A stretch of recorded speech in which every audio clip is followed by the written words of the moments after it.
When Umar ibn al-Khattab was caliph, he wanted to adopt a law which would limit the mahr for women.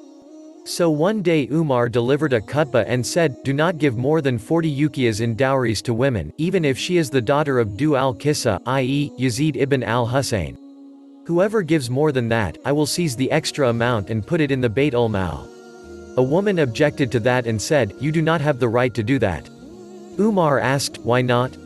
She said, "Because Allah, the Exalted, Almighty says, 'And if you have given one of them a kintar, take not the least bit of it back.' Would you take it wrongfully without a right and with a manifest sin?" And Nisa 4:20. Umar replied, "A woman is right and a man is wrong." According to another report, Umar said, "O Allah, forgive me. Everyone has more knowledge of religion than Umar."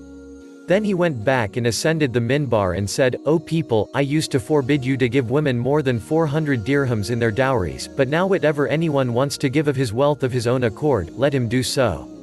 This is Islam, where no one including the ruler is above the law.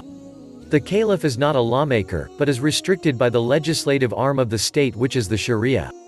This fact was even noted by a number of Orientalists.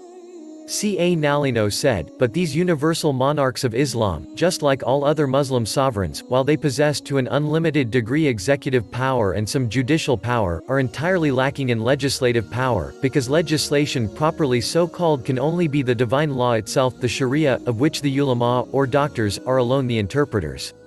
Thomas Arnold said, "The law being thus of divine origin demanded the obedience even of the caliph himself, and theoretically at least the administration of the state was supposed to be brought into harmony with the dictates of the sacred law.